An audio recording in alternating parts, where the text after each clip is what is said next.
Good morning. You are listening to UpReach, a morning devotional presented by the Church Street Church of Christ in Lewisburg, Tennessee, to encourage you as you face the opportunities and challenges of today. Let's begin this day together with some inspiring thoughts from God's holy word. Then Moses said to the Lord, O my Lord, I am not eloquent, neither before nor since you have spoken to your servant, but I am slow of speech and slow of tongue. So the Lord said to him, Who has made man's mouth? Or who makes the mute, the deaf, the seeing, or the blind? Have not I, the Lord?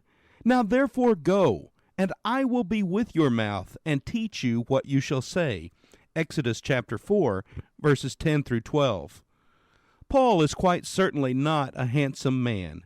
In the 3rd century work called the Acts of Paul and Thecla, there is a description of Paul which is so unflattering that it must be genuine. A man of little stature, thin-haired upon the head, crooked in the legs, of good state of body, with eyebrows joining and nose somewhat hooked. Certainly from the point of handsome looks, no one could look twice at this man, Paul. Still further, strangely enough, it seems that Paul is not even a very good speaker, and that he is certainly no orator. The Corinthians say of him that his letters are weighty and powerful, but his bodily presence is weak, and his speech contemptible. 2 Corinthians chapter 10, verse 10. Paul is not alone in this.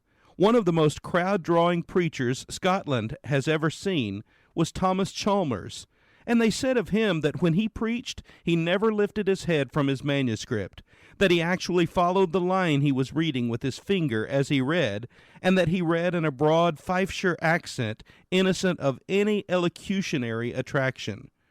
Paul apparently has none of the gifts, and yet there can have been few preachers in history who are more effective. From whence does this effectiveness come? Paul's effectiveness comes from one thing. It comes from an unanswerable experience of Jesus Christ. Polish and elegance can often leave a congregation quite cold. Experience and sincerity can never fail to move people. One can never bring to anyone else an experience which he has not yet had himself. What about you today? Have you, like Moses of old, made excuses about your inabilities to lead others into a personal knowledge of God?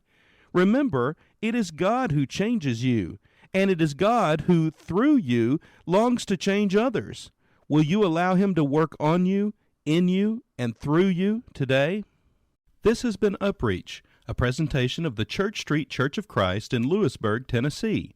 I am Kyle Bolton, the pulpit minister at Church Street, and I would like to personally invite you to come and share times of Bible study and worship with us each week. We meet every Sunday at 9 o'clock a.m. for our morning worship, followed by our Sunday school for all ages at 10:15 a.m. Then we meet again at 6 o'clock p.m. for our evening worship. We also have a midweek meeting for devotion and Bible study on Wednesdays at 6:30 p.m. I hope to see you there. Have a blessed day. Peace like a river, peace like a river, flows through my soul, flows through my soul. I've been forgiven, I've been forgiven, cleansed and made whole, cleansed and made whole. Peace like a river so gently is flowing, how sweet to my soul is this marvelous peace. Sweeter and sweeter each day it is growing, like billows of glory it never shall cease.